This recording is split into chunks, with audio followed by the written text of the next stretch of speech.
Hey, Pugman. How are things? How are things? Let's see about maybe moving this a little closer because I did receive the feedback. I'm also trying to increase the volume. Hold on, let me add a filter here. See if I could add volume, or gain. Just straight up gain, maybe. Hello. Oh, hey, here we go. It's because I'm trying my best not to. Okay, now I'm peaking. Now if I speak normally, it sounds like this. Now if I sound. Okay, yeah, there you go. Now it's not crazy. I'll bring it down to 8.0. All right. 8 decibels. Are we there? All right. Should be good there. Acid Punk, welcome to the stream. Todd McLosted. Yeah, we got topics. We got a lot of shit to talk about, boys. We're back after taking last week off. And I didn't want to. And I could have technically streamed. But last week, both of my parents were actually... Well, my dad was on vacation. He was here. And it's funny because him being here by itself, I was like, okay, whatever. But it was the combination of him being here and then me having a lot to film as far as B-roll for all these figures that have dropped and I'm trying to do reviews for, that I just thought of myself, I need to resource my time. I'd rather spend my time filming B-roll and editing rather than doing a live stream. And so I took last week off. And at the time, we didn't really have topics. For like the first half of the week, there were like a couple of things, some of which will be covered on today's stream, but there wasn't really anything crazy until Thursday, where in that video I said I was coming home from an interview, and I literally pulled up, in passing, I probably shouldn't be doing this because I was kind of driving, but it was clear. Yeah, it was on the freeway and it was clear. It was whatever. And, the phone's right here, and so I just click on Twitter just to see it refresh automatically, and I just took a gander while I'm looking down like this, and then that's where I see McFarlane's post saying that the Joker set's going to be going up tomorrow. I'm like, all right, neat. And I thought that that's all it was going to be. Like, oh, it's finally coming. And then I see that price tag at the end, and thankfully there was an exit coming up. Pulled over because I was that shocked. I pulled over, pulled the phone off, scanned through, watched that little 30-second video that they make, saw some of the photos of breaking down what was included, like the 21 items, etc. And now I'm like, I put the phone back on the dashboard holder thing, pulled up the camera, and then that's the video that you guys saw. And I knew that I needed to make a video. Like, okay, I'm not streaming this week, but this needs to be a video. People are going to be talking about it. I want to throw in my 2 cents. And I was kind of right. Because as soon as I got home, I plopped it into my computer, added some post-processing to the audio to make sure that my voice came through a little better than it did originally. Because even I have to admit, like, the background rumbling of the car is just so annoying. But I also cleaned up the video as far as the color correction, etc. And added some images, trimmed the edges, and uploaded it. And what was it? Within like less than 2 hours, it already hit 1,000 views, 1K views. I was like, yeah, people are talking about this. I even though I couldn't stream, I needed to make a video about it. So we're gonna be elaborating more on that topic. I'm gonna wait a little while for some more people to come in here. But yeah, as you can see from the subtitle, from the title and from the thumbnail, we're gonna be elaborating a little bit more on that $250 price tag for the Joker 2019 Joaquin Phoenix Murray Franklin set. By the way, welcome to Stream Wrench. I'm going to be elaborating a little bit more because since I made that video last week, McFarlane themselves put out a statement. So we're going to be tackling that statement, tackling my own theories as to why this price tag is, even though it's not really that much of a theory. It's almost legitimate fact. Just no one wants to confirm and say that's true. But again, I'll save that for when we get to the topic, which will bump the desk, which will be momentarily. Along with that, though, one of the topics that I did kind of want to talk about last week, but like I said, it was literally the only thing that I wanted to talk about last week, and that's why I'm like, and there's nothing going on. I'm not going to stream this week. Plus, I want to film the videos that I'm trying to get done. But now, we definitely got some shit to talk about. But one of those was going to be Hot Toys. Not only releasing a figure with blogger photos, but also announcing one other figure that's a Batman figure, and then a vehicle from a Batman property that, I gotta be honest, I don't even remember this vehicle. I can't remember if it was like a concept or what, but I was like, what the hell is this? It looks phallic.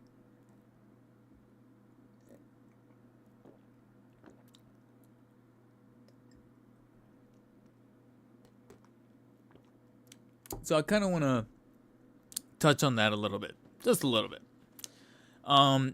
Figuarts announced a Spider-Man Noir and Ham combo, which looks interesting except for one tiny little detail that, I gotta be honest, looks kind of awful. And that'll be a brief topic. I don't think it's even going to be its own separate video, but we shall see. And then Mondo is also making some moves. Not only, in fact, since last week, they put up 2 figures up for pre-order. Neither of which I got, and unfortunately they're kind of sold out now. But at the same time, I wasn't like, out of the 2, there's one that I do feel kind of bad for missing out on, and it's sold out now. So if I want to get it, I'm probably gonna have to get it in the aftermarket once it finally releases. The other, lesser so, because I'm like, well, and that one went up this morning actually for pre-order. And then one of the other topics that I hinted then the thumbnail and the title is that apparently, and I'm gonna have to pull up some articles here. Apparently, the Marvel Legends license is expiring soon.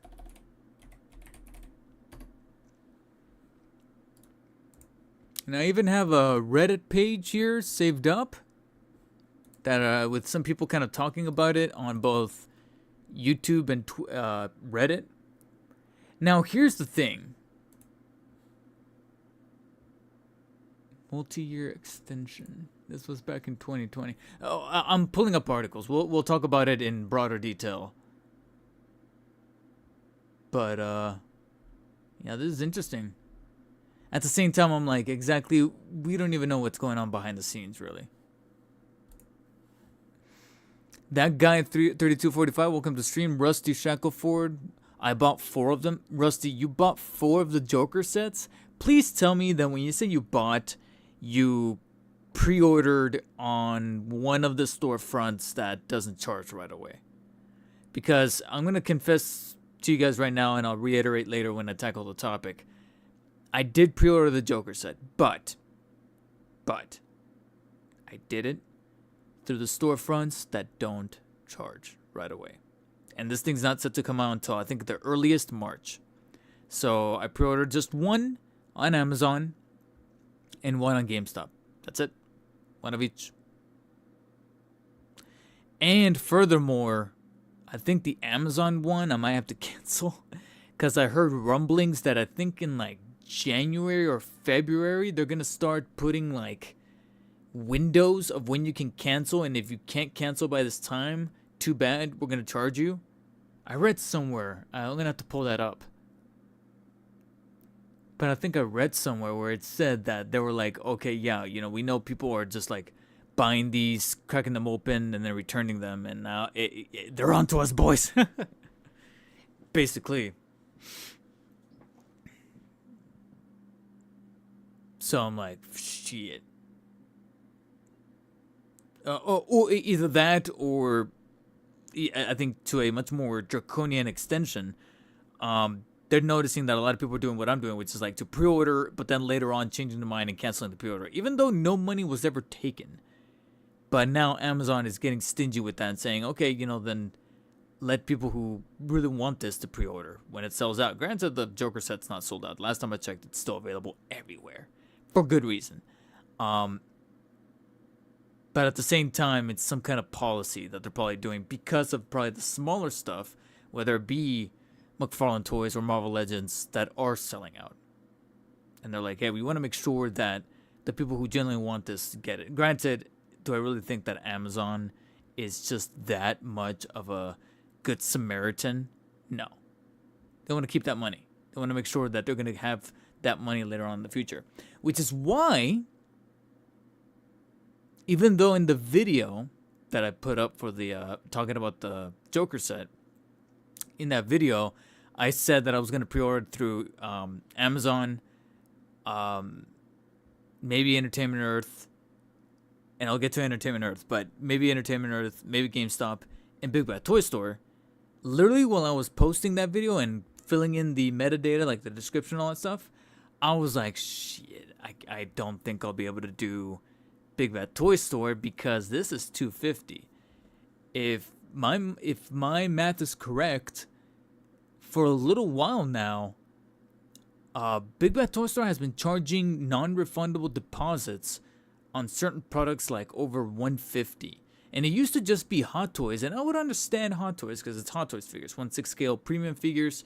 You want to make sure that there's a level of commitment to reserving that spot for high demand collectibles like that. But little by little, I started to notice that they started to do NRDs for even some stuff that comes from Marvel Legends or McFarlane or some of those prosumers like Mayfix and stuff like that. That's about $150 to $175, and they would still charge that 10%. I'm like, I know it's only $10. I know it's only $15, but I can't really, I don't want to fork that over right now because I'm a little indecisive, and maybe that's what they're trying to gate out. And sure enough, that morning I wake up, I check Big Bad Toy Store, and yep, $25 non-refundable deposit for the Joker set. I'm like, yep, nope, can't do it. All right, at that point, I might as well do McFarlane and do that 4-part payment plan, because then the first payment will be $60. It's only $40 more, but I know I'm getting it directly from the source. But I know I don't want to do that, let alone the $25 at Big Bad Toy Store. I'm like, no. So I did pre-order the set, but only with the fronts that don't charge right away. So Amazon and GameStop. I would have done Entertainment Earth, but I don't know what happened. I don't know if any of you guys have any answers to this. Entertainment Earth sold out. They are the only storefront selling this set that actually sold out of the set. Quote unquote, sold out. I tried pulling up the page, and every time that I did, it kept saying pre-order sold out. Pre-order sold out. Granted, there's a part of me that almost feels like it never really went up. Or they only got like a very, very, very limited amount of units versus the other storefronts. And enough people pre-ordered that they were like, okay, they probably literally got like 50. Like double digits. And poof, there they went. Because right now, like I said, you can check everywhere, even on the official McFarlane Toy Store site, still available for pre-order. Actually, while I catch a breath, let me check.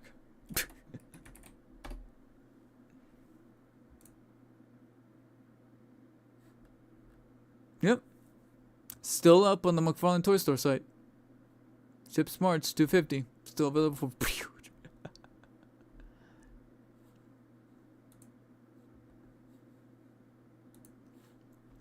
But Mr. Halloween, welcome to the stream. DM, welcome to the stream. Tariq, welcome to the stream.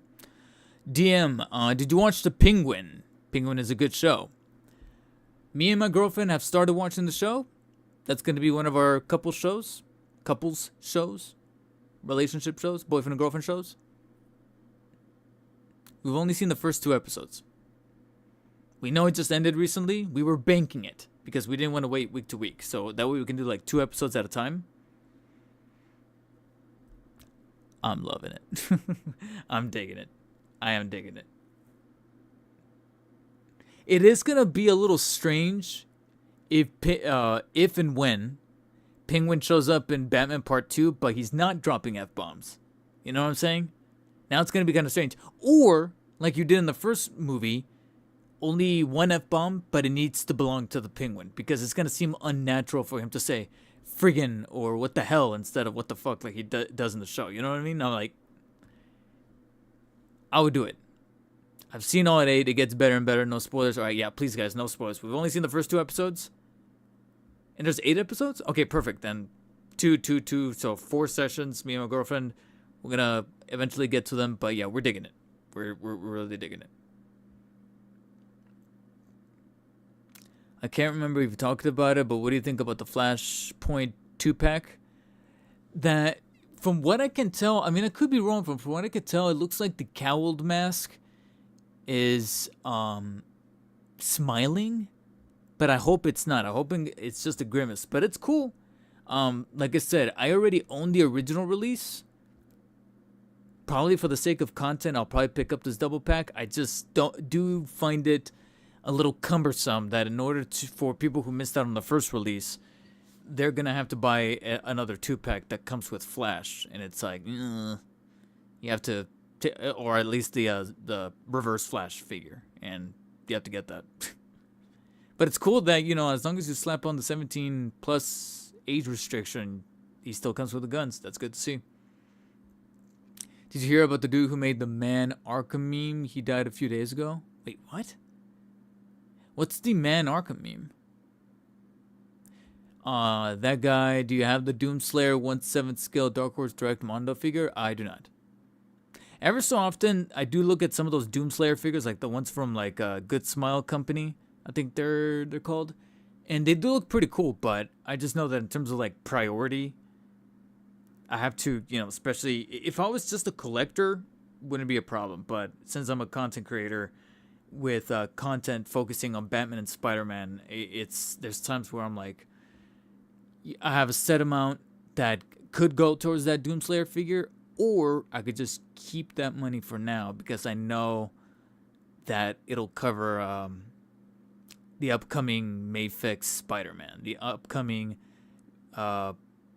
Beast Kingdom or Fawnjoy Batman. You know what I'm saying? So it's like, and I know that if I can tackle those figures as first as possible or as soon as possible, they'll do better on the channel. There'll be more engagement. People are going to check it out. So that's the balancing act that I have to play with.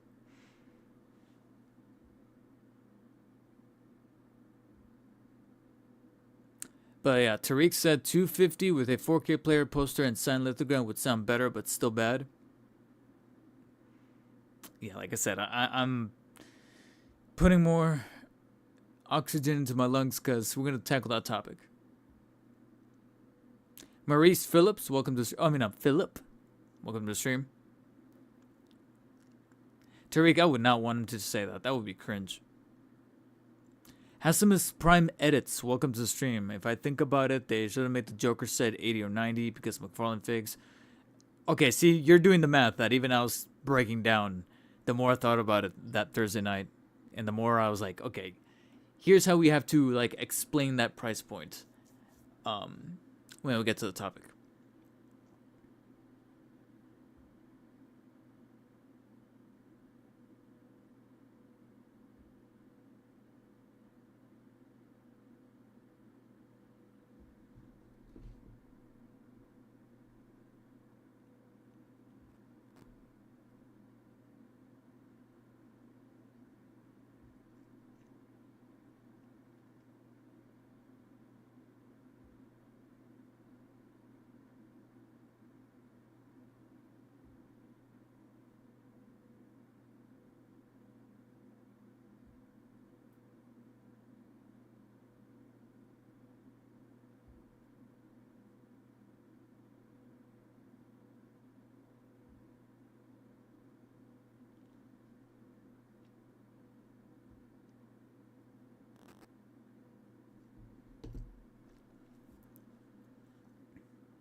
In your last stream, you asked about my Wrestle Suit Spidey. Well, I got it a while back. It's super fun. Goes great with my Spidey display. Awesome. Welcome, Floyd.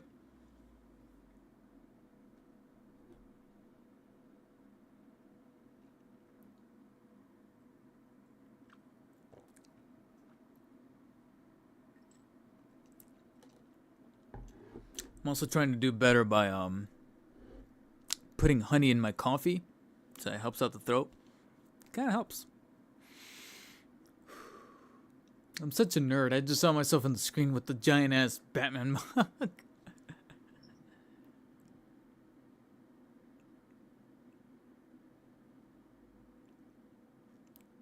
Do you collect any Lego Batman DC? Collect? No. I wouldn't mind owning like a set. Ooh, I just realized something that I could sell to make some money. um, I wouldn't mind owning. In fact, there was at one point where I thought about doing like a live stream of me building like a Batmobile, a Lego Batmobile. Um, but it's the space. Like once I build it, I'm like, okay, where's it gonna go? It's gonna go back into. I'm gonna break it down, put it back into the bags, and put it back in storage. I'm like, why? Why would I do that? Really?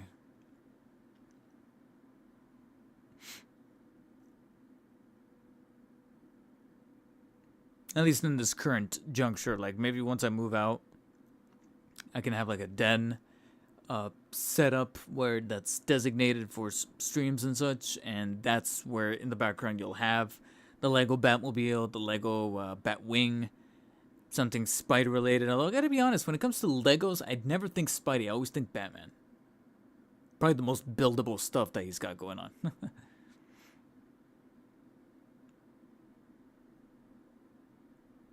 Yeah, that's the thing. As robust and cool as those Toy Biz figures were, Pugman, like, I'm just all about Spidey. Recently, I've been watching some videos of, like, some toy collectors or, like, toy shop owners that do, like, trades and things like that. One of them is called Toy Federation. And they do these videos where people bring in their totes to either cash them in for cash or for trade, for credit to use in the store. And I just think of hypotheticals of what it would be like if I took in some of my stuff in there. And if they asked me like cash or trade, I would say mostly cash, but you could shave a little bit off of that if you guys can supply me with some good old 2002, 2004 movie Toy Biz Marvel Legends Spideys. Like the superposable stuff. Oh yeah.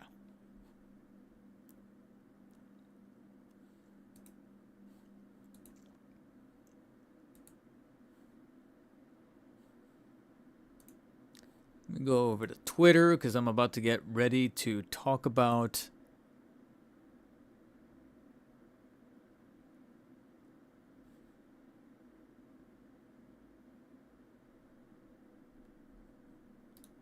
that there Joker said. Because, okay, hold on. Can you expand this, please? There we go. I hate it when Amazon says that they're selling something and then I click the link and it's gone. Oh, what is that?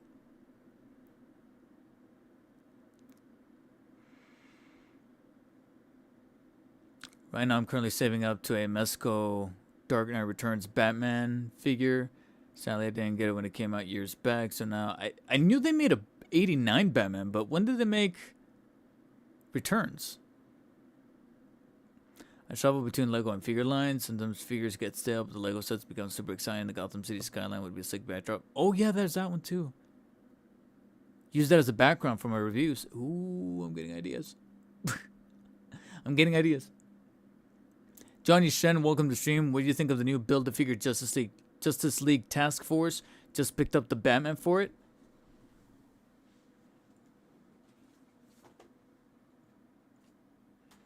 You mean this one?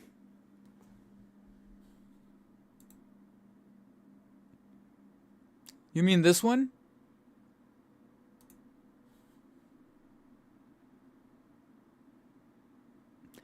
I put him back in the box just for the sake of freeing up space, because whenever I'm in the midst of juggling like 3 or 4 reviews, I have figures splayed everywhere.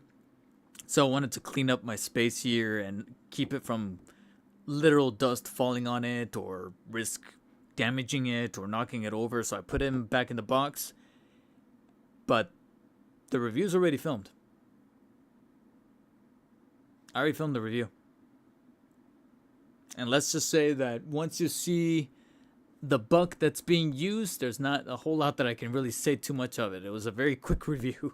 It was more opinionated than it is factual, rather. So it's more like an opinion-driven review rather than an objective review, if that makes any kind of sense. But yeah, it's going to be a while because I feel like I need to get through the BVS stuff first. So a quick catch up on the reviews. I'm definitely trying to finish up BVS. I think the Armored Batman review, which I'm putting the finishing touches on, should go up Thursday. And then the Superman Doomsday short Friday. And then next week, in the middle of next week, the final BVS review, which is going to be the Gold Label 2-pack that is pretty much the armor and the Nightmare Batmans with the different head sculpts, but also the weapons. And then finally that'll be out of the way, and we'll tackle either this guy or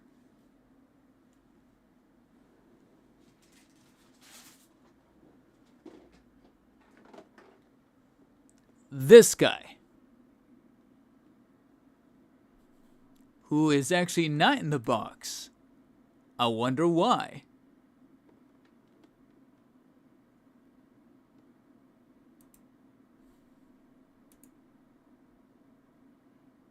Currently filming the B-roll. It's actually already edited. I just gotta film the B-roll, put the shots where they need to go. And I think actually this might go up. I'm aiming for this weekend, but I can't guarantee just yet. Because Thursday evening I'm leaving town for about 2 or 3 days. Just to kind of get away from stuff with the girlfriend because she needs a vacation. But yeah, I'm hoping to get these things in the can as soon as possible. So trust me when I say that it's been busy.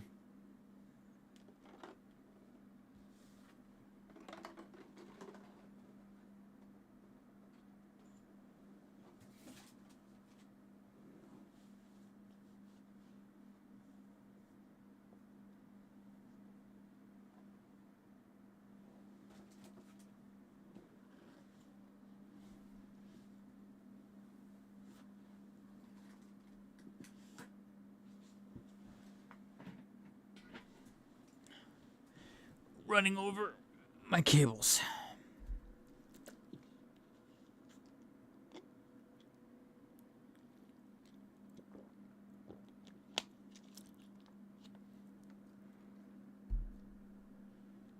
Wrench, when you're asking if it's a good figure, you're talking about the Justice League Task Force?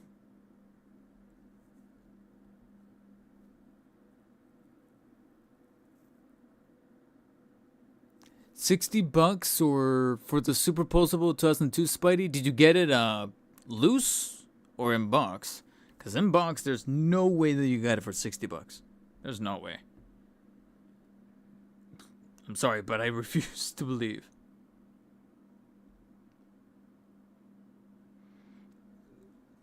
Okay, I think we've dilly-dallied enough. Let's tackle this first subject. Would you pay $250 for 2 McFarlane figures, a diorama, and some knickknacks? Because let's face it, that's kind of what they were. They were knickknacks. So, in one of the most riveting reactions that a lot of us kind of got in recent time as McFarlane collectors, as followers of the brand, etc., etc., McFarlane officially revealed the 2019 Joaquin Phoenix Joker set that he has been teasing since Comic-Con, which I bared witness firsthand that when he made that announcement. I was in the audience, actually, when he was doing that panel, and then kind of gave us a little bit of an update at New York Comic-Con.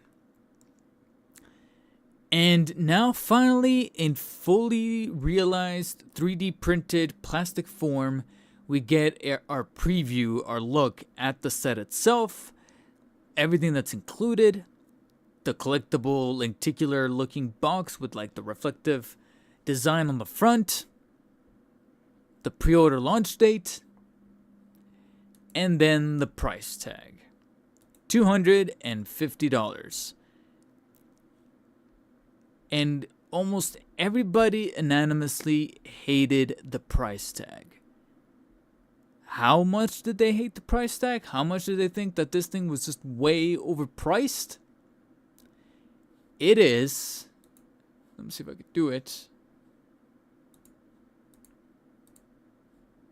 Here we go. It is still, in fact, available for pre-order. Not just at the McFarlane Toy Store site, but also practically everywhere, again, except, strangely, Entertainment Earth. In my personal belief, my personal tinfoil hat theory is that maybe out of all these retailers, Entertainment Earth is the one that just couldn't, because of the price point, couldn't buy too many units, and so they probably got, if I was to be a little generous, probably somewhere between 100 to 150. And enough people managed to pre-order, knowing what I know, which is that Entertainment Earth technically doesn't charge until it ships, which won't be until March.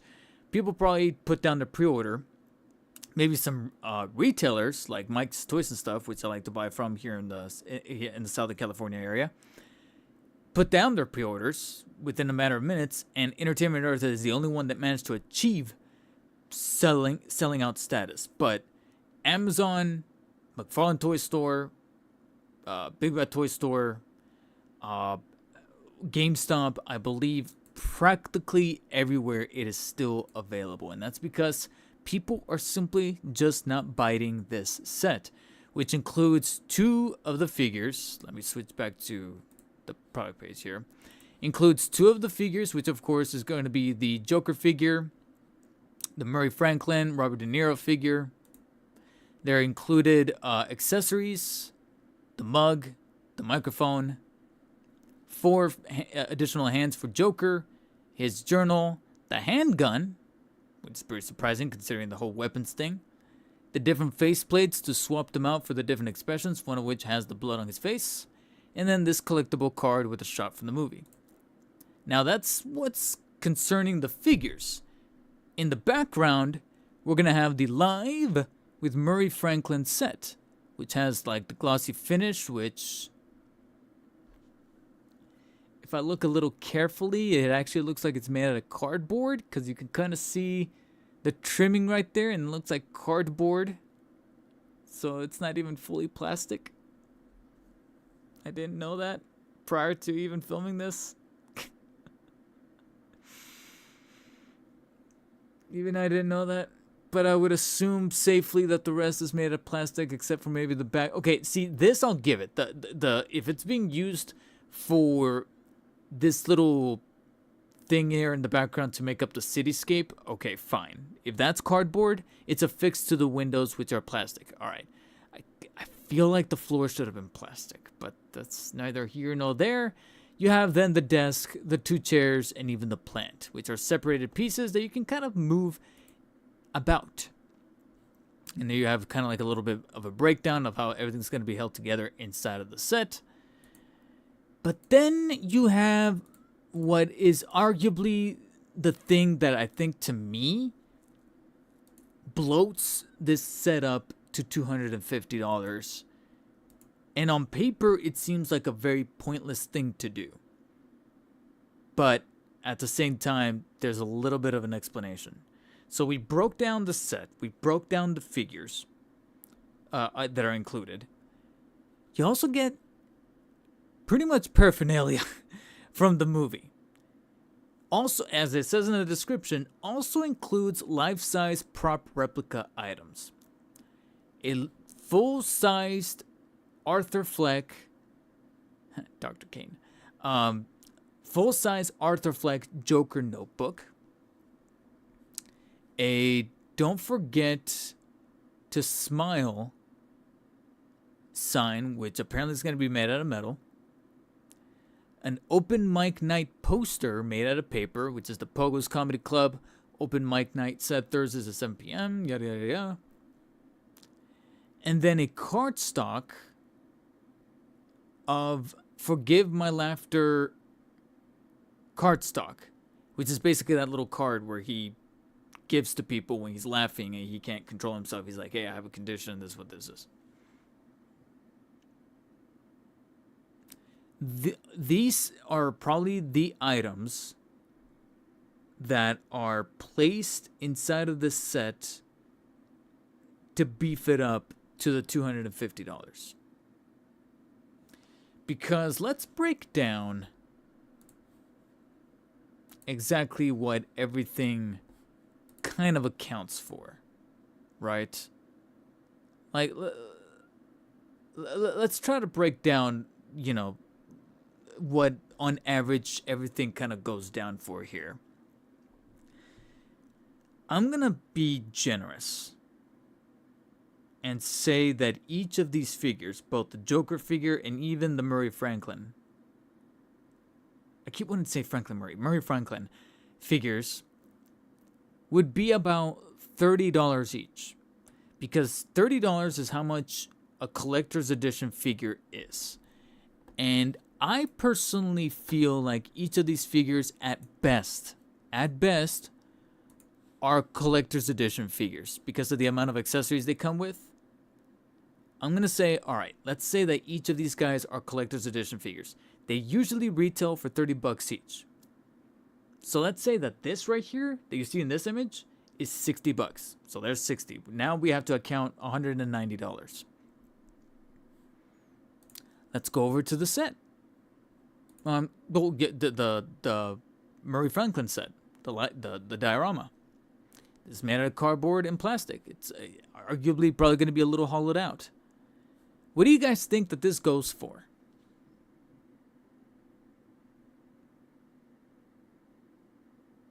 I want to give it around $50.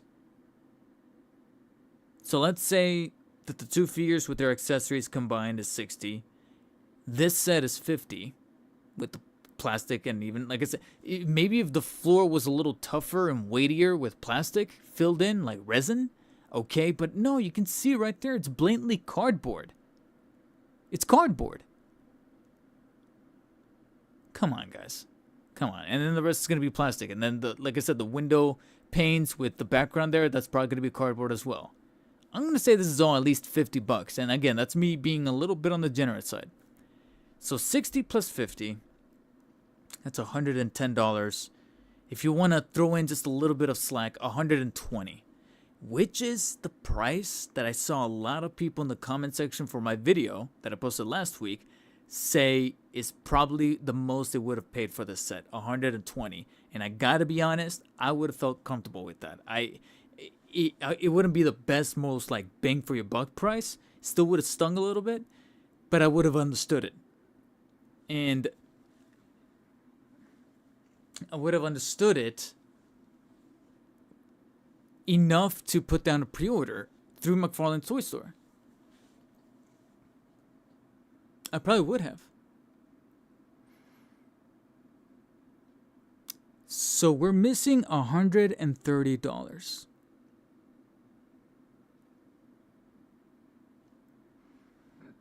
Oh, I needed a burp. That's why. Okay. Got the air on my stomach. So you mean to tell me that these knickknacks and maybe the box that they're in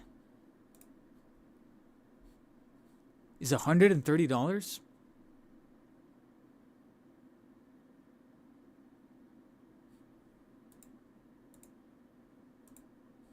This box, which admittedly has a cool design, but we've seen designs in boxes like this before when they would do like those 5-packs of the Build-A-Figures. What are we talking about? Seriously. What are we talking about? 120 to about 130 is what the knickknacks are. Stuff that's usually included. It's actually one of the reasons for why I stopped collecting so many collector's editions for video games, because sometimes they would throw things in that eventually I kind of grew a little older and looked at it and went, I don't have a desk to put these things on. Why am I collecting this? And I somewhat kind of stopped. I severely slowed down on getting the collector's edition of certain video games, and I'm just like, just give me the basic version. Physical, I'm still a physical disc guy, but just give me the standard $60, $70 version. Because eventually I'm like, I'm doing the math in my head, and I'm like, you mean to tell me that this little like carved little doll and this squirrel that looks kind of cool, but then you're gonna put it away and back in the box is worth that extra 100 and something and some change? And to top it off, a lot of collector's editions these days are now not even throwing in the fucking game physically. They're throwing in like a digital code. I don't even get a physical disc to put into that steelbook that comes with my set. The math is not mathing, man.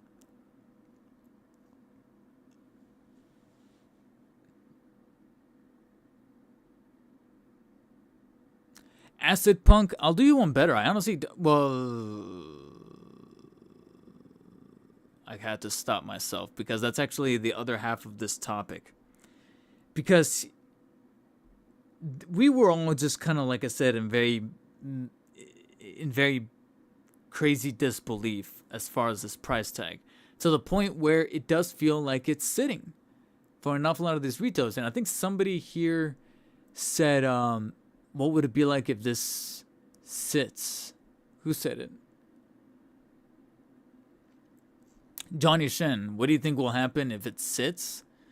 I think, Johnny, in the immediate future, I don't know about the far off future, but in the immediate future, I would say that McFarlane will do that thing where, like, if you buy one of those, like, digital collectibles, he'll offer a code that'll take, like, 25% off this set. You know what I'm saying? Like, you know how he's been doing that recently, where if you go into the McFarlane Toys digital thing and you buy this certain NFT, it'll come with a code to discount, because he's been doing that an awful lot with, like, the statues.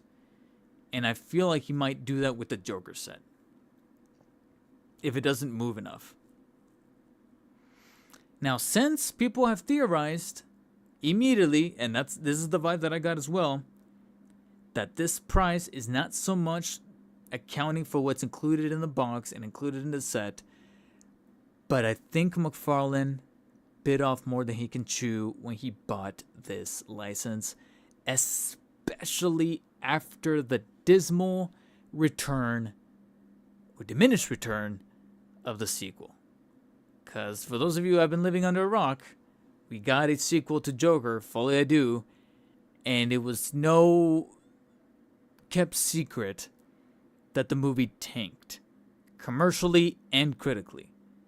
And I feel like McFarlane was sitting on this giant license that he paid up the ass for, but when the sequel didn't move, people were like, we don't want anything to do with this guy, this specific version of Joker, especially after the way he's kind of treated in that movie. It's like, yeah, no. Even if this box set is based on one of the pivotal scenes from the first movie, there's enough of a trickle-down effect there that is gonna affect sales. Now, did McFarlane themselves clarify this or explain this in any kind of format? You tell me, because they did in fact put out a statement on their social media platforms, from Instagram to Twitter, Facebook, etc. Let me switch on over to the Twitter statement, which they did in the form of a quote tweet to the earlier announcement of the pre-orders going live.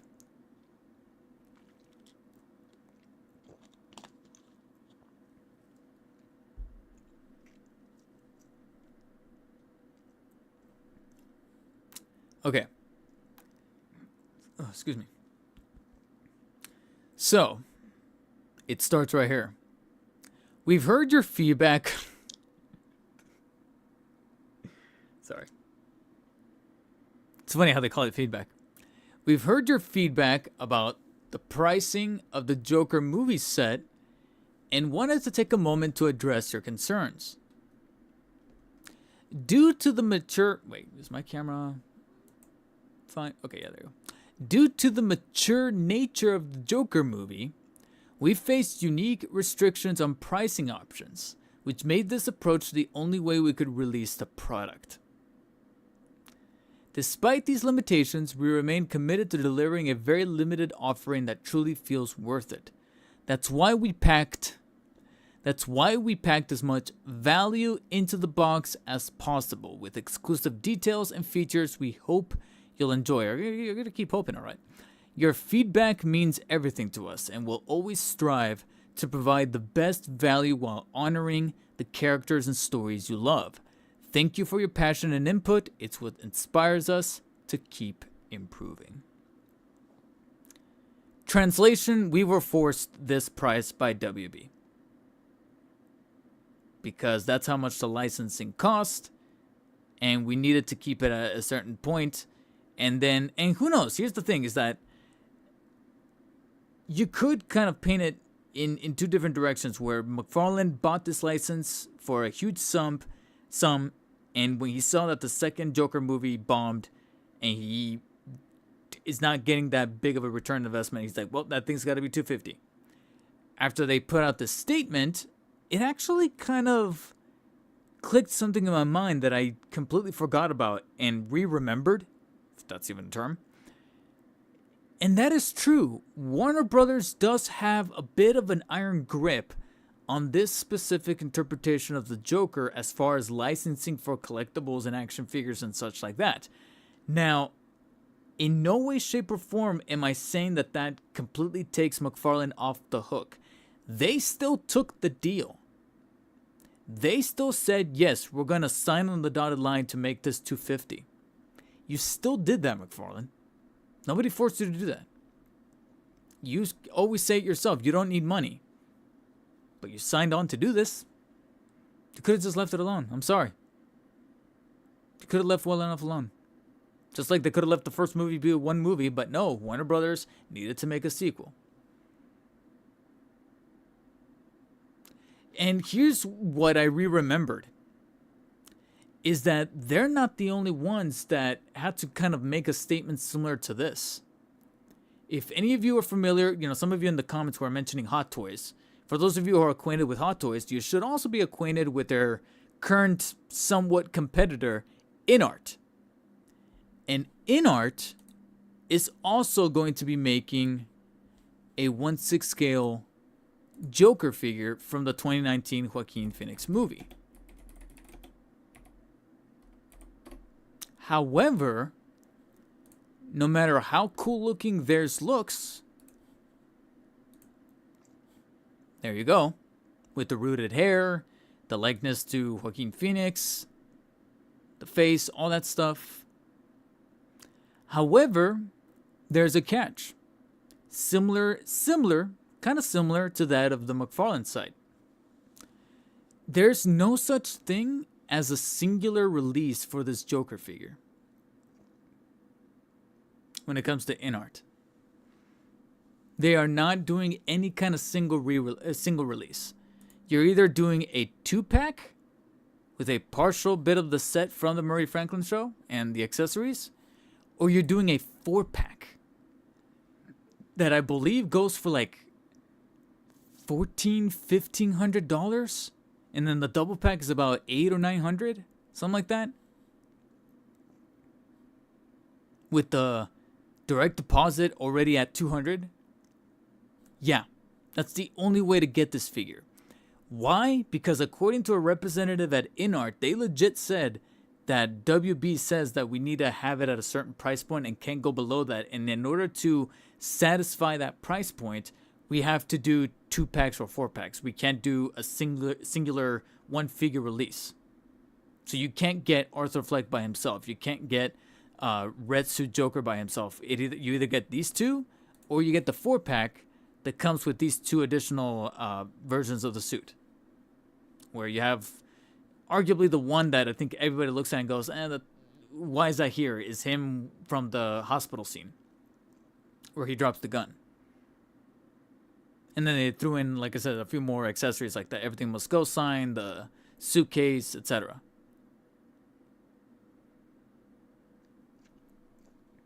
So I'm not letting McFarlane off the hook, but at the same time, there is a little bit of a logic, an explanation, a history.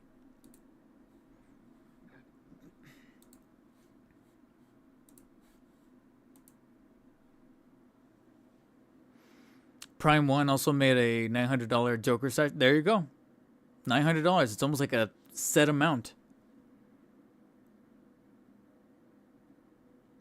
Yeah, McFarlane Maniac. First of all, welcome to the stream. I haven't welcomed you in, but and Rishav and Pseudo Psycho, welcome to the stream, guys. But yeah, it really is a mess. It makes you think of what it would have been like in like an alternate timeline of getting just a standalone Joaquin Phoenix Joker, just by itself. And that's not to say that well, here's the thing: is that I really desperately would like to not rule out the possibility of a platinum release later, where he's got like the bathroom look, sold by itself. But considering that, like I said, that new statement they put out, and making me remember what InArt said about them having to do those sets in order to hit that price point, instilled by WB for this specific license, this specific property, kind of makes me throw away the hopes, to be honest, that we're going to get a platinum standalone release. I don't think we're ever going to get that. I really don't. And for now, I think this is really going to be it. What kind of strategies Warner Brothers and McFarlane can maybe work out later, should there be enough products sitting, that we can kind of theorize. But my theory is that it's, like I said, I'm not fully condemning McFarlane, but also not fully condoning either. You know, I'm pulling a Dr. Manhattan here, where they still took the deal, so I'm not letting them off the hook for that. They still took the deal and signed the contract, signed on the dotted line.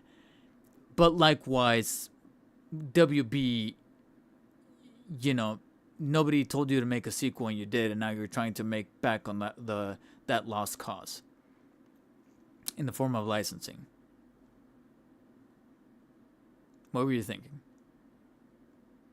I guess at this point it's just a matter of waiting for other companies like maybe Mafex to see what they do, considering the licensing limitations, if they even want to touch that. Or frankly, just, you know, go online to see if people are selling customs. If you truly want a figure in the scale, but you don't want to pay the $250 for a bunch of bonus stuff that you're probably not going to pull out of the box anyway, look into someone who has a 3D printer, because that's probably going to be your best answer right now. But only time will tell.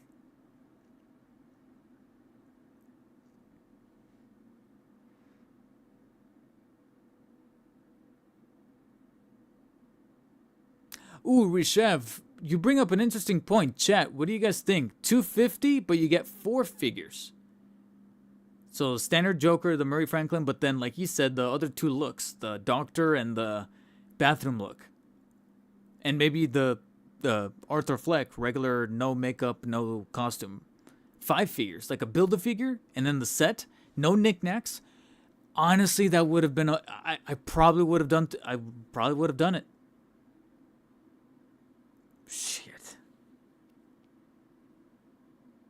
Now that I think about it, I think I would have done that.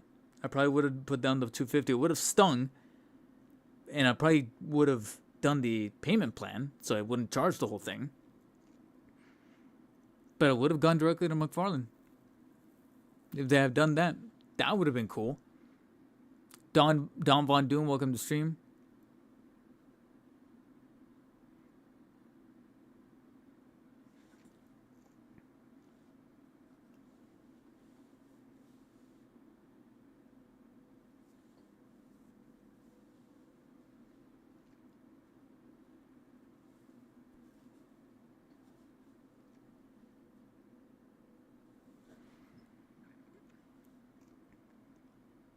Yeah, make the price worth it. When something has a crazy price tag, it's just a matter of making it justifiable.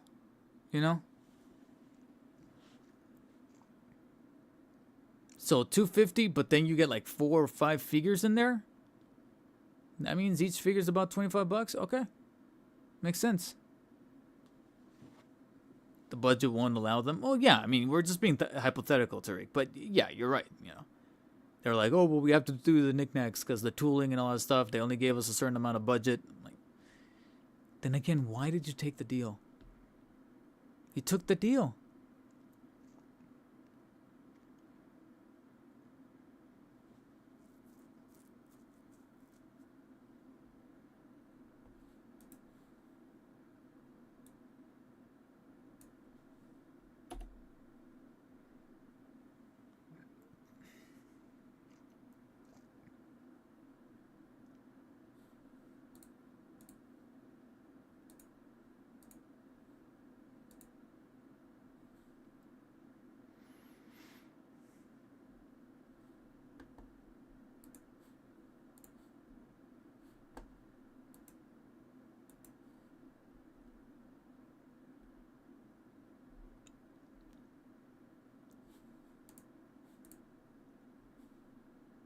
Oh man, I'm gonna have to watch this video soon.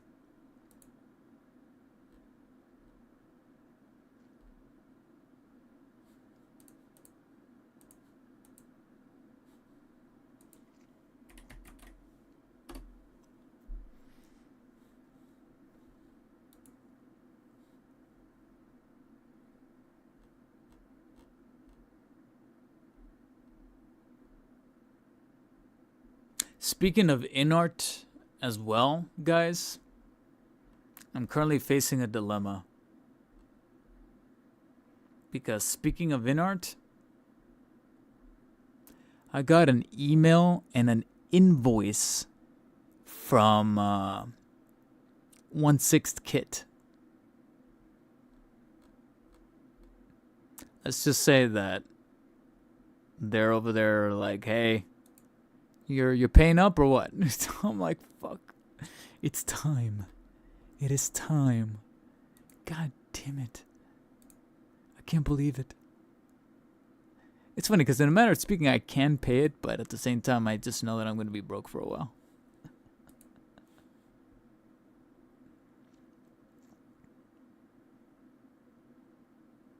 Rishav, I would even argue that I think both things could be true. It's the limitations that WB put, and then maybe the motivation for those limitations. A lot of words there. Is Warner Bros. Saying, yeah, we lost a lot of money on this fucking movie. Even though, to play devil's advocate, that whole limitation about the price tag that happened to InArt happened way before the second movie came out. The InArt has been working on those 1/6 figures sets since like last year. So that's why I'm like, I almost want to believe more so WB simply just overpricing or overpricing their license. And now they have a more straight up reason to do so with the bombing of this new movie.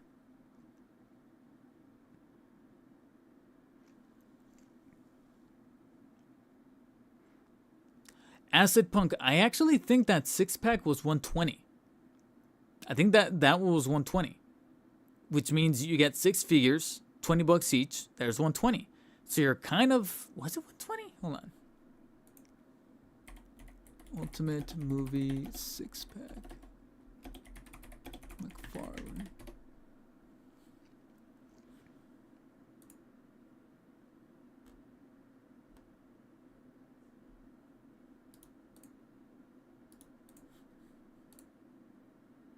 It was $120. It wasn't even $150, dude. It was $120, which means that you're pretty much getting the bat symbol for the bat signal accessory for free. Each figure's just $20 flat, and you're getting the bat signal for free. That was a sweet deal. That was one of the best packaged commemorative releases from McFarlane in a really long time.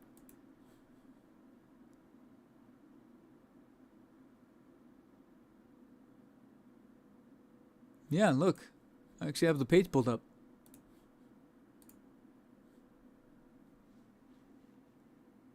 Why can't we have this again, but with the Arthur Fleck set? Again, saying it rhetorically. 6 figures. Granted, I know some people are going to be like, well, they're all Batman. All right, calm down. Still, just think about the fact that it's 6 figures, each with articulation. no accessories, and that's where the argument probably comes in as to why you get the bat signal for free is because none of these guys come with accessories, but they're the most up-to-date versions of each. You get cloth capes. I think that this was a bang-up deal. One of the best deals. One of the best releases from McFarlane, I gotta be honest.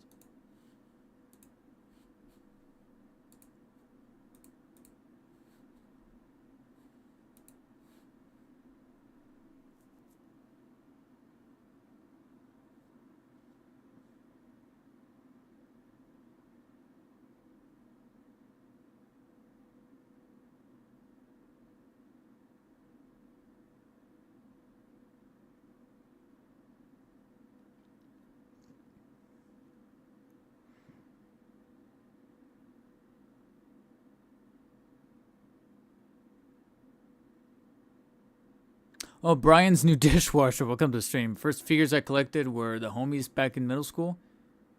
What are the homies? I honestly don't know what that is.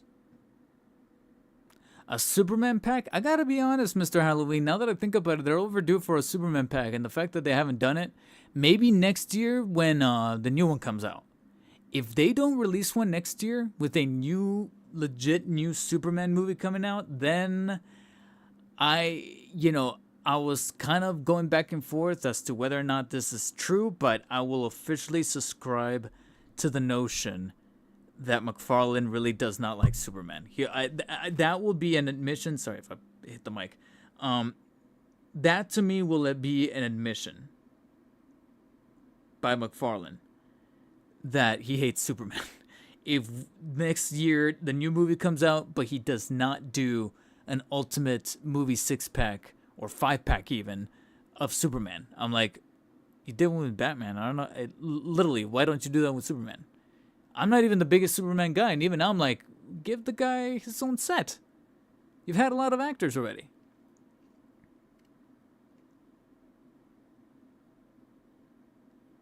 Let's see, how many would you include in there? Obviously, we got the Christopher Reeve coming out. You checked one box out. You already got a couple of Henry Cavill's out, one of which just recently came out with the Doomsday 2-pack. That's 2. We need a George Reeve, which I think McFarlane at one point hinted that he might be going back to a George Reeve. Or Reeves? Is it Reeves or Reeve? So there's 3. I believe that there's been some leaks recently that confirms something that we all kind of expected, which is that there's going to be a David Cronenweth McFarlane figure. He's working on that wave for the James Gunn movie. There's 4. So what do we need? We need Brandon Routh.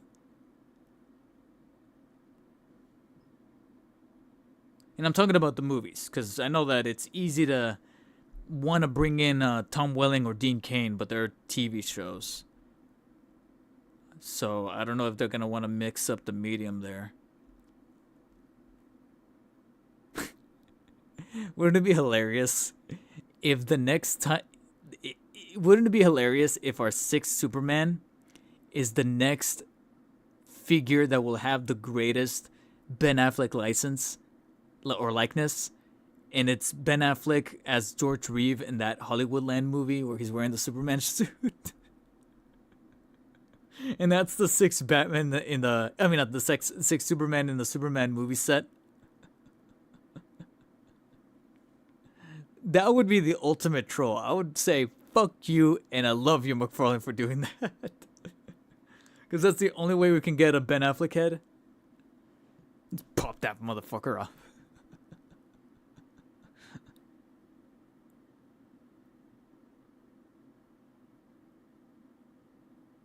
God damn it.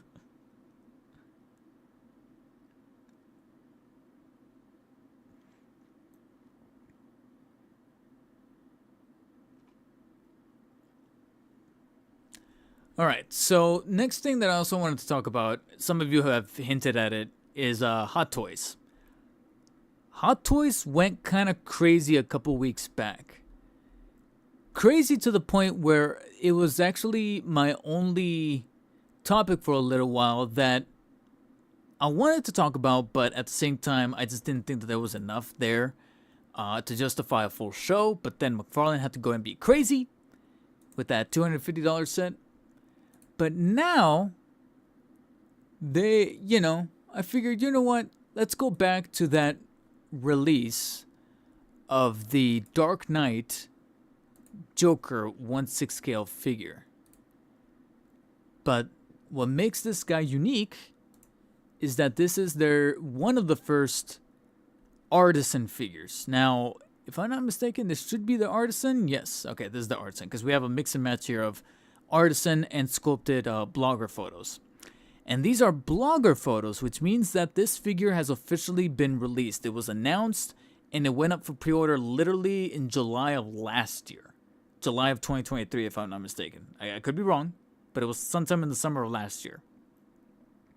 And finally, here we are, just a little over a year and a half, and it's out. So for those who live in Hong Kong, overseas, they could probably go to the official Hot Toys store and pick up the pre-order. For those of us who are in the state, have to wait until the cargo ship comes over, and then eventually, I believe Sideshow will be sending out those emails saying that it's about to be shipped. But there you have it. And I gotta be honest, it's looking good. It's looking real, real good. I'm digging all this. Looks legit. Hair looks great. And some folks even already got a taste of this with that Imposter Joker figure that came out where he's wearing the Batman suit, but it's all decked out in the purple and green graffiti. But he came with that artisan head sculpt. And so it was kind of like a tease of what's to come with the official Joker suit, and now we finally got it. And from what I heard from almost everybody, this figure is pretty much blowing all of them out of the water, even the in-art. Which is crazy because for a little while, in-art probably held the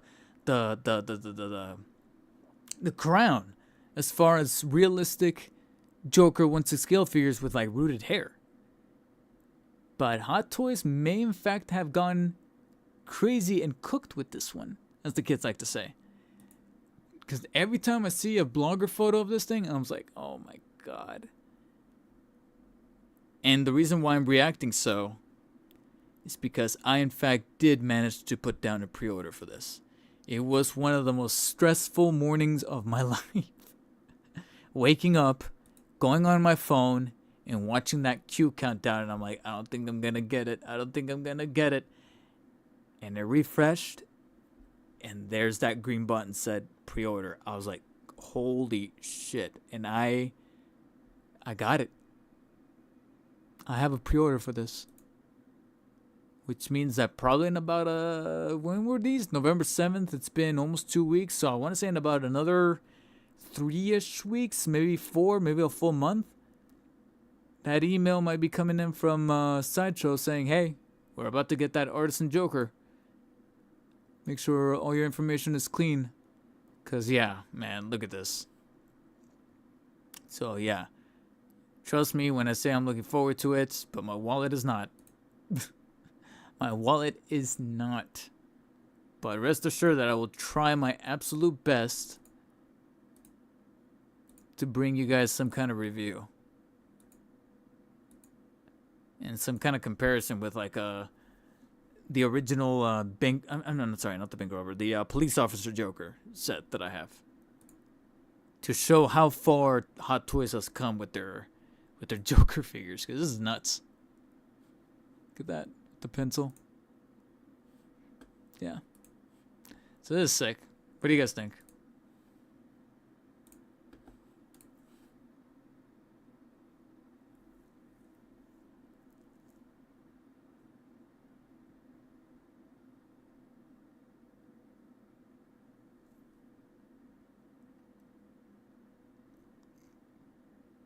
It's beautiful. I think the market has become saturated with Legends Joker figures. Every month we get one.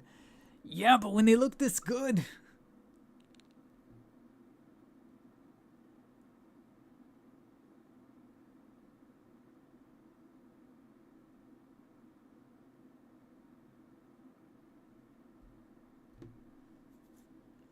Any idea how much InArt's 112 figures will cost? Hope they make an Arkham City version soon.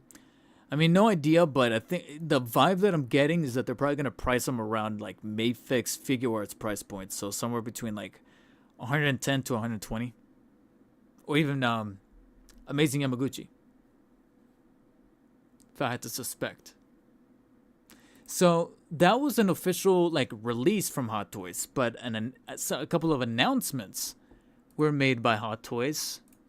One of which I thought was pretty interesting and kind of cool, but at the same time, I'm still kind of on the fence because there's a couple of little details here and there that I thought looked nice, and then others that I think looked just a little strange to me. And that's the official Dark Knight's Return Batman Hot Toys 1/6 scale figure. So this is a figure based on a graphic novel that's like pseudo kind of animated, comic based. You even have the comic symbol there in the corner next to the Hot Toys symbol.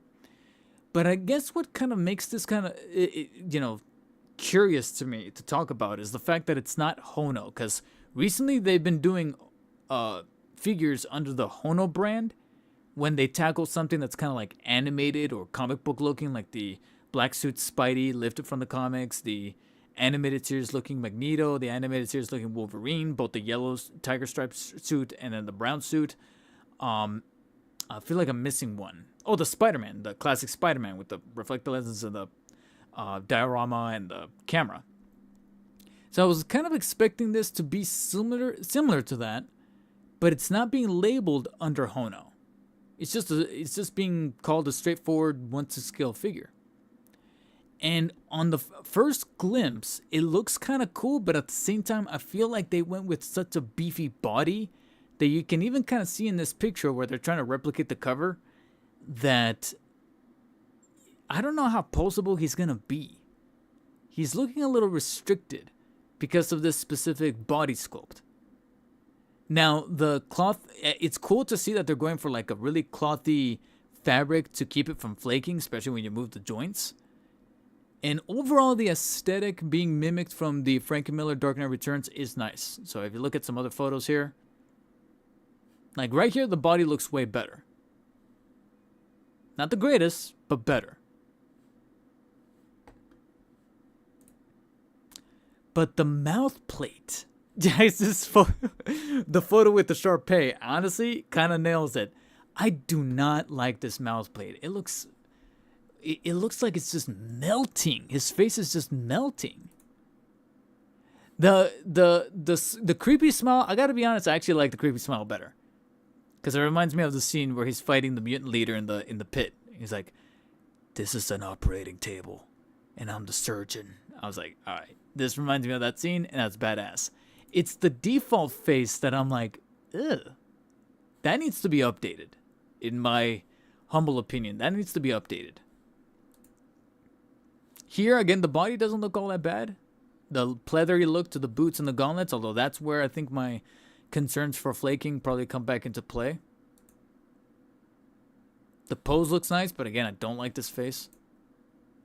The screaming, action mouth plate, that's better. That also looks pretty cool. Right here looks good.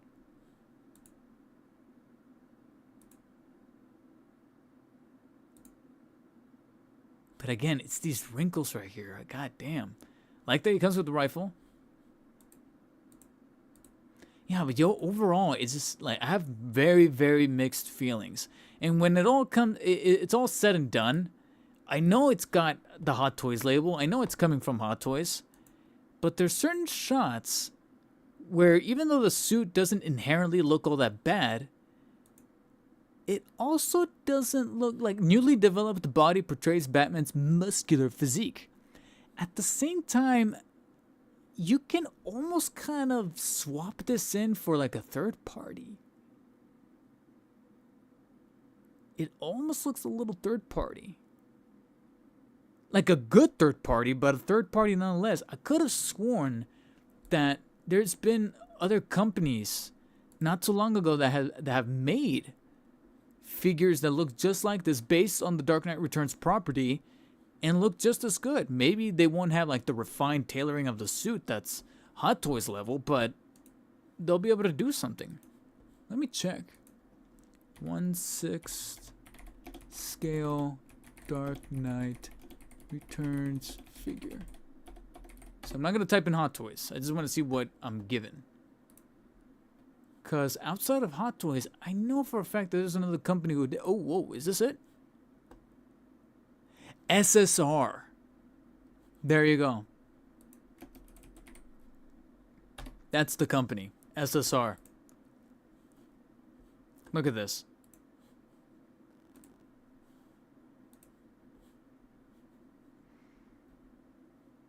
Guys, these are lifted from eBay because right now that's really the only way to be able to get them.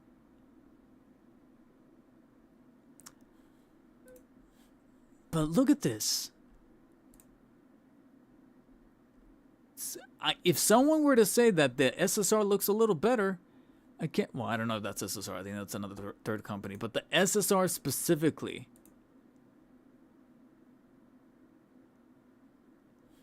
Or is this a mod?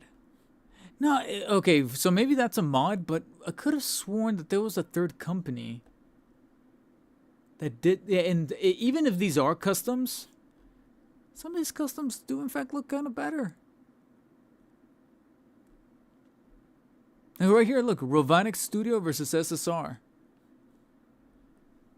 Of course, they go with a different name to not step on any legal toes, but at the same time, I'm like, why is it that this looks kind of better? Hot Toys probably just has that consistency, but yeah, sort of strange.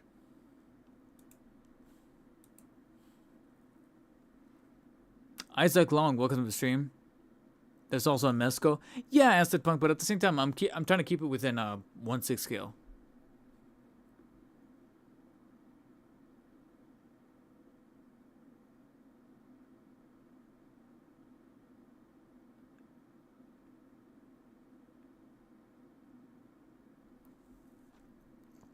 Well, Isaac Long, to answer your question, the same people who buy Teslas. I mean, you could apply that logic to like anything, as far as like anything that has some kind of luxury level where they want to take things up a notch. It's like, I'm sorry, but like, if you want to get something to a bit more of substance, literal substance, if you eat McDonald's or whatever frequently, it's very, very easy and you get satisfaction out of eating McDonald's. It is going to be easier on you to ask people, why do they eat at Gordon Ramsay's restaurant? But if someone were to treat you for free to a Gordon Ramsay restaurant, I'm pretty sure there's going to be something on that menu that you're going to be like, okay, I get it. I get it. And you may not have the money to return, but then you'll be like, that's where the money goes. But thank you, Isaac Long. Thank you for discovering the channel. Thank you for watching. But yeah, that would just be my counter argument, is that spending that extra kind of money, if someone does in fact make good money and they do want to take their collection hobby to the next level, that's why they buy the Hot Toys.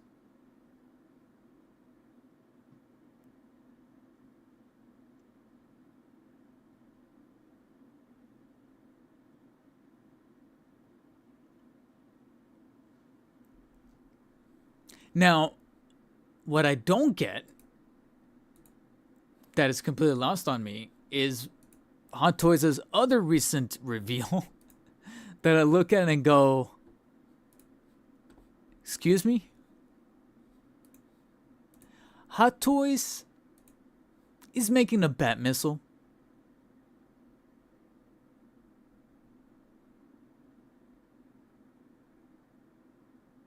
From Batman Returns, which I gotta be honest, I don't even remember this thing. I've seen Batman Returns a couple times. I don't remember this. Am I crazy? When did this get used? But you can see that it's basically, in layman's terms, the Batmobile minus the sides that make up the Corvette-style look to it. So you got the turbine in the middle, but then you have like some train aesthetics to the wheels, the extra wheels, and then just the canopy.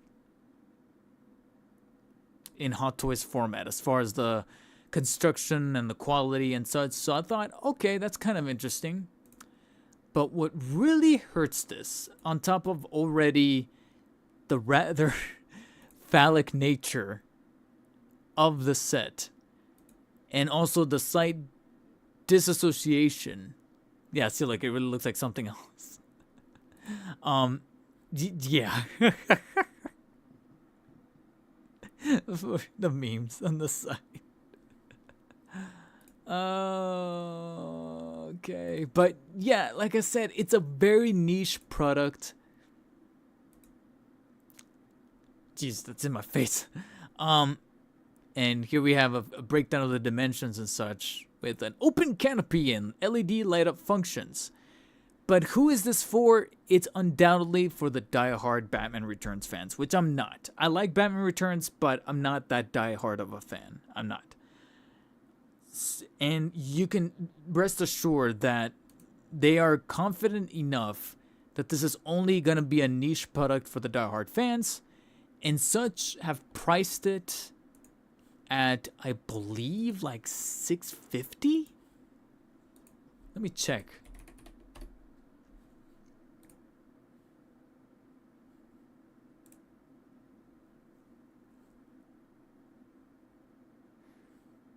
Yeah, it's like 6 something.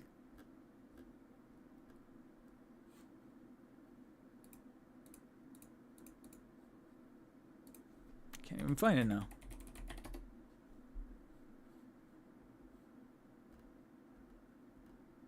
Please do not tell me it's sold out. Now I can't find it.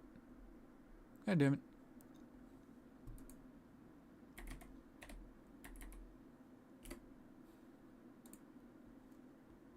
Yeah, they're just pricing it crazy that I'm like, all right, well, you just kind of guaranteed for those who are not as committed to Batman Returns to not commit to this as well.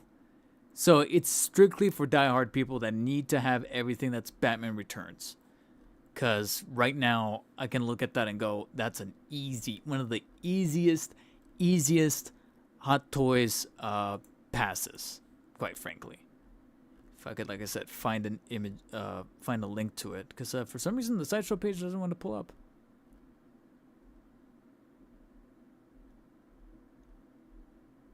And now I can't find it on Twitter either. Oh, here we go. 610. All right, so I overshot it just a teensy bit, but still 610 for effectively half a Batmobile.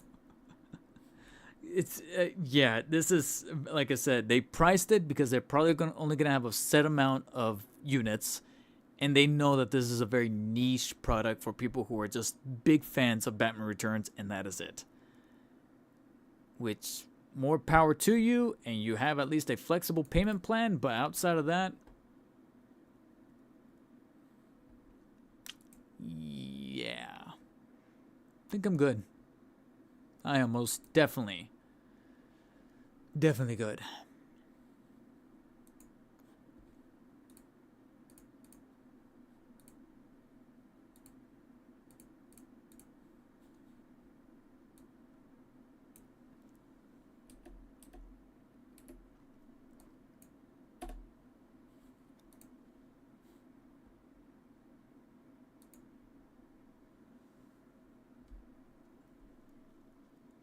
Yeah, Rishav, that's been on the back burner for a while. Like, supposedly they were working on fixing it or something. The Toby black suit.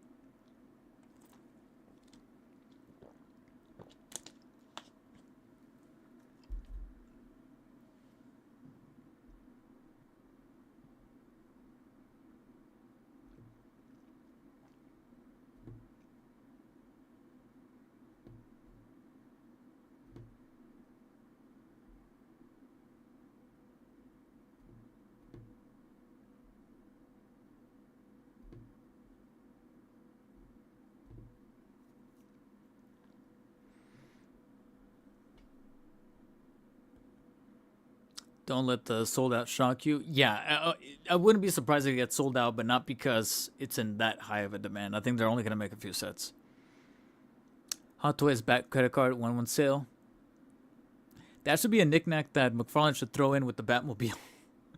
The Batman and Robin Batmobile. That would actually make sense.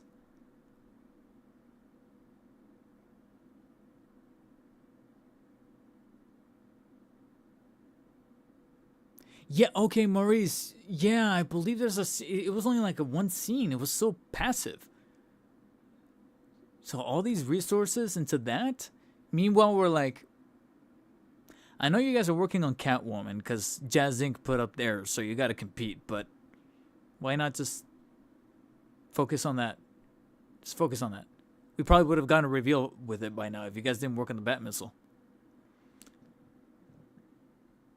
Nate likes comics. Welcome to the stream because WB priced it at that point, and McFarlane needed to throw in knickknacks to inflate the price.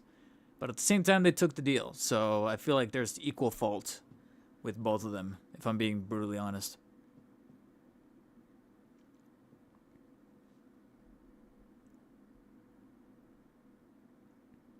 So Isaac Long and Nate likes comics. That's just the short answer of it, but gotta be honest, I've been live for about an hour and a half. Just when this goes up as a VOD, just rewind it a little bit. I'm gonna have to start looking into doing either wait for the VOD or wait until I'm aiming for either tomorrow. I'm hoping tomorrow.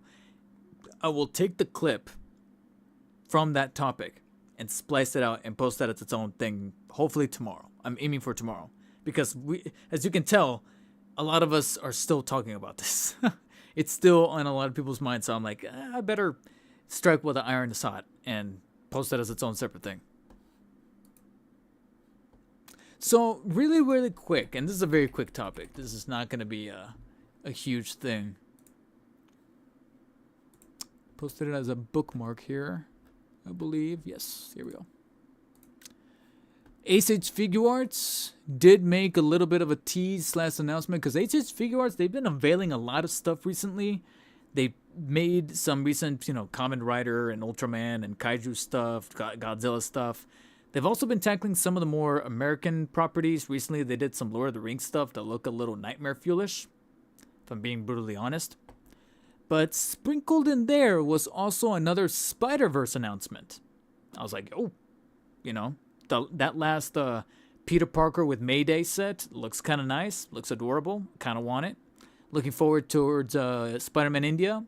Even though I had my qualms, my nitpicks of the Spider-Punk figure, I'm still looking forward to seeing what they do next. But this next one is a little strange, I gotta be honest. I'm a little thrown off by it. Spider-Man Noir and Ham.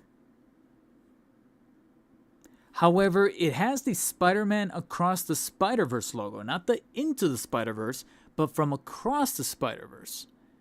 So we're led to believe that these are from their brief appearances at the spoilers at the very end of the movie.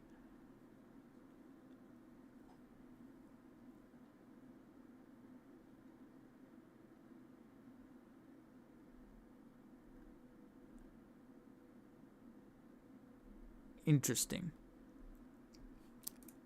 So if I blow this up here, which is funny because Spider-Ham looks like a static little statuesque kind of thing, like a little figurine, but he's kind of posed like he is at the end of that movie, in that last frame before he leaps off. Spider-Man Noir, on the other hand, is a full-on figure, but you can see he's got a little bit of the figure arts aesthetics as far as like the lean body, the articulation, the detail. I do like the buckling of the buttons right there for his suit and the turtleneck. But let's tackle the elephant in the room. That giant-ass coat. Not feeling it. I gotta be honest, I am not feeling it. I understand they're trying to go for like felt goods, this like maybe a bendy wire around the rim of the coat, but it needs work. It needs work. Because look at the way the sleeves are. It looks more like a robe rather than a coat, because Spider-Man Noir in those movies, he had a long coat, but it was like fitted. It toned him up to make him look kind of beefy and, well, not beefy, but like stocky and muscular and almost kind of athletic to make it look like he's a Spider-Man, even though he was a little bit on the older side. He's definitely going to be a lot older in the live action show with goddamn Nick Cage playing him. But yeah, this needs work. This coat needs work. Either that, or hell, if I end up picking this up, I'm gonna have to go online and either commission someone or look into getting a separate coat, taking this thing off and adding something different. Cause this is a little ridiculous as far as the sizing, which Figure Arts does really well with robes for other characters, especially Star Wars stuff. But here, it's too crazy. Like this right here, you can see that the collar is too huge. It's the sleeves, the cuffs, this outer part right here. So I'm hoping that we get some updated photos, because right now, and some people are, well, this guy loves it, but this guy says it's the baggiest. Julian here on the side, not feeling this. Sentinel's the best version. I still have yet to get the Sentinel.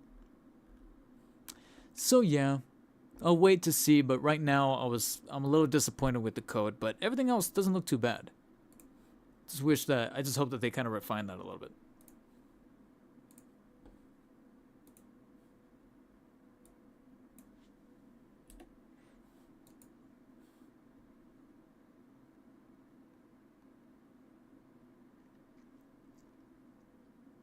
No, Shin Kamen Rider? That's where they pulled it from?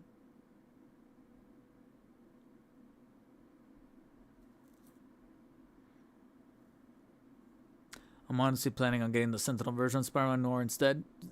I still have like a couple saved up on my Mercari page that I'm looking into, but I haven't really made moves on it yet. The Figure Arts Legolas didn't look too nightmare fuelish. The others, yeah, pretty much, yeah. Well, Aragorn didn't look too bad, but Frodo, I was like, why did you guys do that shot of him in the shadows? And then don't get me started on Gollum.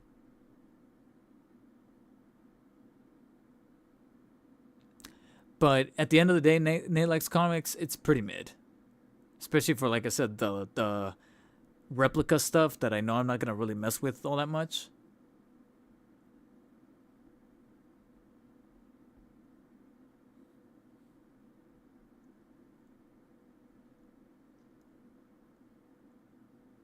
And that's true, Maurice. There's never really been a posable Ham. Is he like too small for that? Every time Ham gets thrown in with a figure, Mafex with Gwen, Legends with Noir, and here again Figure Arts with Noir, he's always just a little figurine. He's never like posable. Or if he's posable, I think you can only move like his arms and that's it.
From the shitty game. That's actually a good distinction, Acid Punk. What's your thoughts on Beast Kingdom Batman 6-figure wave for next year? Looks interesting. I technically do have all 6 of them pre-ordered through Big Bad Toy Store because, again, they don't charge up front, and thankfully they're selling them individually, so $50 a pop, so there was no non-refundable deposit, so I figured I'd just bunch them up and pre-order them, and they don't come out until like March, so I got some time to think about it. So I have pre-orders locked down for them, but right now I am kind of 50-50 on Beast Kingdom. Like, I like the head sculpt, especially with the Flash Keaton Batman. That head sculpt is amazing, but the articulation and the stiffness of the body it could be fixed somewhat. So I'm a little mixed, but still more on the favorable side. I feel like maybe if they screw it up one or two more times, I might have to like back out if I'm being honest. JMH203, welcome to stream. Whatever happened to the one company making a Batman Arkham Origins figure? If you're talking about InArt or their 112th division Morphig, from what I can tell, they're still making them. Because I do follow them on social media and they have been posting some photos recently, but the photos are definitely not new. They're from their Wonderfest back in, when was that? Like August? They're definitely not new because I recognize the setup. Apart from that, I have no idea what's going on over there.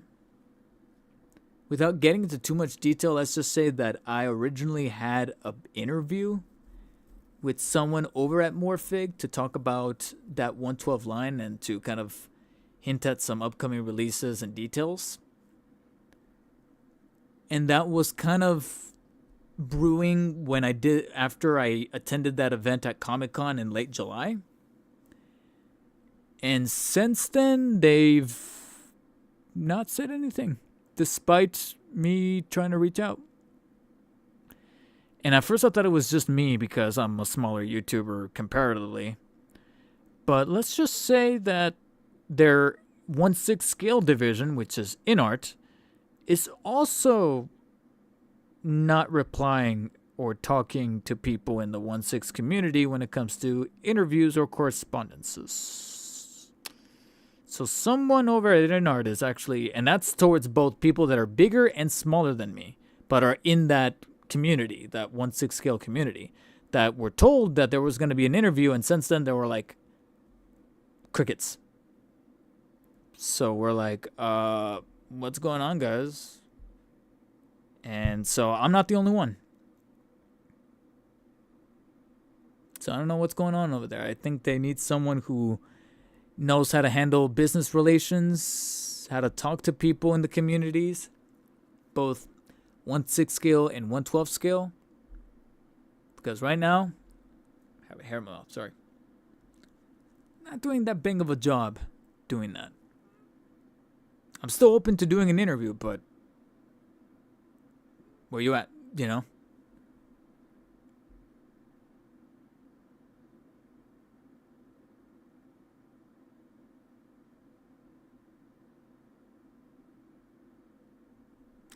Okay, so it looks like that whole Marvel Legends license thing, I'm going to go ahead and put it off for the next stream because admittedly I do have to do a little bit more research into that.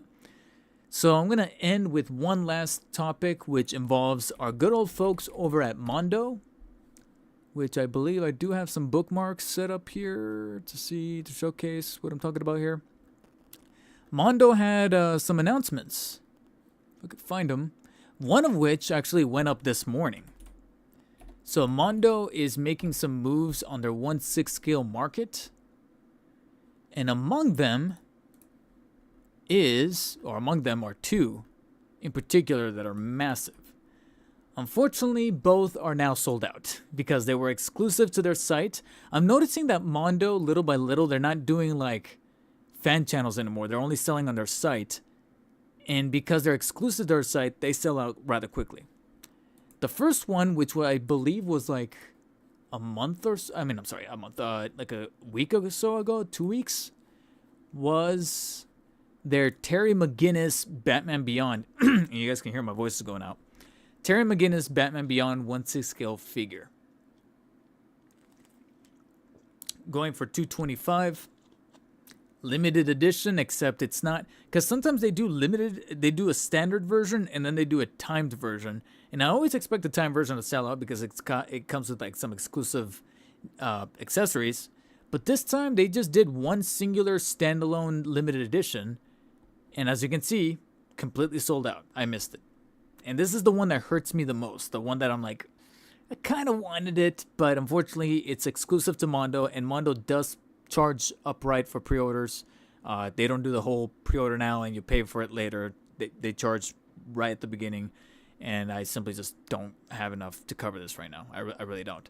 So I had to sacrifice it. Maybe I'll get in the aftermarket. But this is the figure that I looked at and said, whoa, it may not be to scale, but this could be our first legitimate looking Batman Beyond figure. One that actually looks proportionally well to how he looked like in the show. Because I had my criticisms about the McFarlane. I had my criticisms about the Gold Label DC Direct reissue because of the proportions, because of the articulation. But this time it looks like they might be able to fix that to an extent. The only catch is that it's 1/6 scale, so it's about a foot tall, and it costs $225. But you can see just how well they did it in terms of building on that physique, but also giving you the detail, the right Bruce Timm kind of aesthetical look in that Terry McGinnis head. That looks pretty sick. The wings.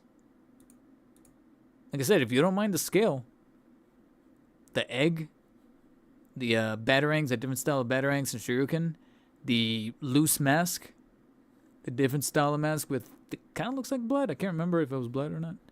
But the effects, different style wings. This is a pretty good set, but like I said, I just can't really afford it right now. And this is the one that hurts the most.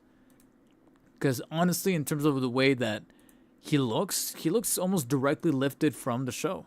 And that's what I wanted McFarlane to do. But so far, there's been no in between. It's either been super McFarlaneized or super DC Direct, very stilted looking. So yeah, good to see this. But if I do end up picking it up, it's going to have to be aftermarket because I missed out on it. The one that I also missed out on, but I got to be honest, I don't mind it, is the Symbiote Black Suit Spidey from the animated series. And the reason why I don't really mind that much is because the only reason for why I would get this is if I already have the default red and blue animated series, which I do have a pre-order with at Entertainment Earth. It's the standard version. That's when they did do a standard and limited edition. And the timed edition. And the timed edition sold out quick, but the standard edition, from what I can tell, was still available for like days. And I think only recently it finally sold out. But I did put down a pre-order at Entertainment Earth because, like I said, they don't charge until it ships, which I think is actually next month, so I gotta be careful. But this black suit, it's not my default look for Spidey, so if I were to have ever gotten this, it would have been to go as a companion piece to the red and blue. And even though it looks pretty nice, it also nevertheless looks like the red and blue repaint.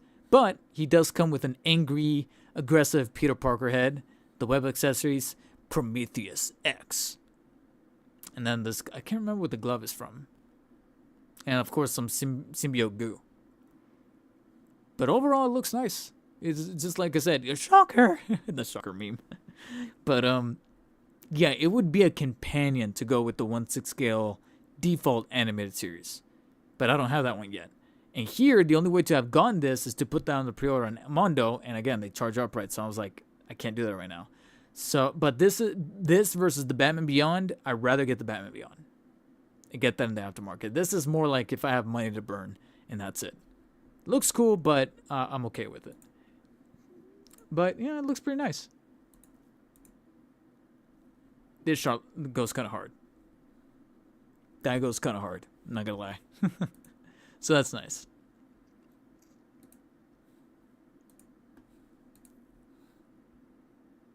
Oh, you're right. That is Shocker. Keeping the meme alive.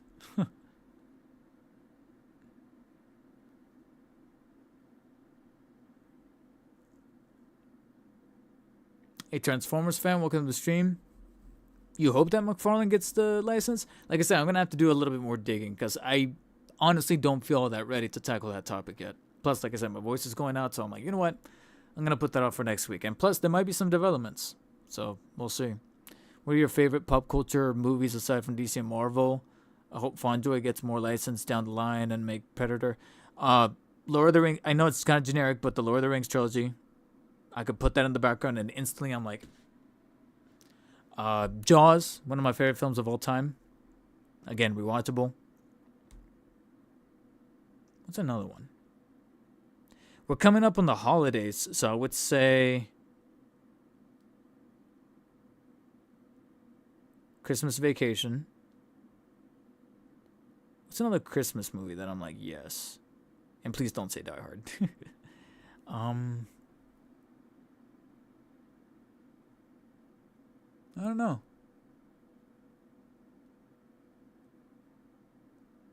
Can't think of anyone right now. Like I said, I'm a little spent. But Rashad, you bring up Predator. It would be interesting if Fonjoy, once they make their bank with these licenses, they do look at other things that you typically don't find that scale. That'd be nice, like Predator or the Xenomorph from Alien, to kind of compete against NECA. NECA would probably be their biggest competitor in that sense.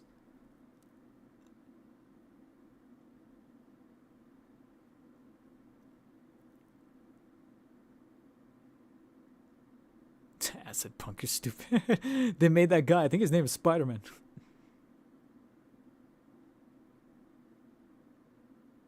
So JMH, wouldn't it be interesting if they swapped? McFarlane does Marvel Legends and then Hasbro does DC. I mean, the presidency doesn't even matter anymore, so anything can happen at this point.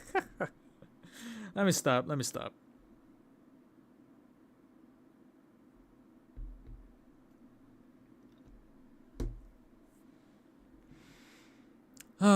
Okay, guys.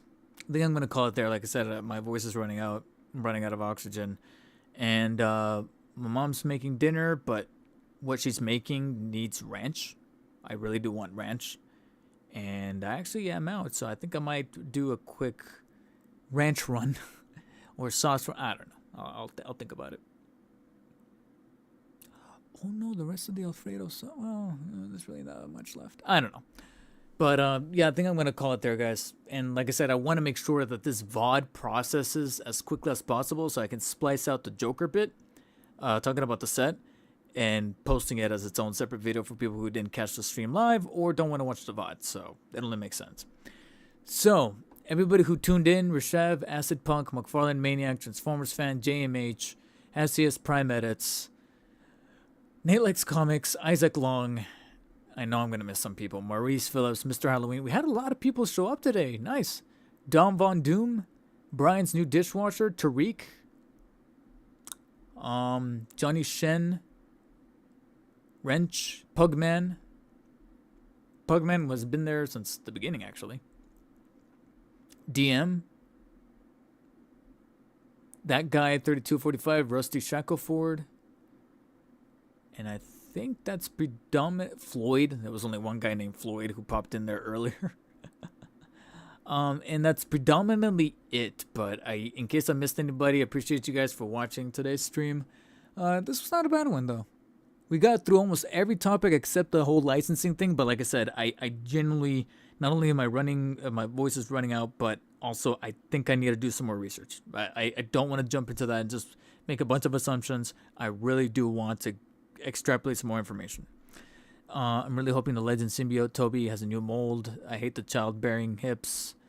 They're starting to go a little crazy with those hips. Wolverine technically had those hips, and that's what I mentioned in my review, that the proportions, I don't like them. But it is also Marvel Legends, so I would say don't expect anything to change, at least anytime soon. Glad I made you live finally. Have a good night, everyone. All right, good night, McFarlane Mania. Good night, Acid Punk. Dude, I'm from India. I used to watch your videos back in the day when you had long hair and reviewed the Raimi trilogy. Thank you, Rashad. I appreciate you. Appreciate you for watching all these years, man. But anyways, yeah. I'm out of here, guys. Got to start resting out the voice. Got a lot to edit, especially before I take off for the weekend. And that really about does it. So, appreciate you guys. Take care. And as always, stay humble.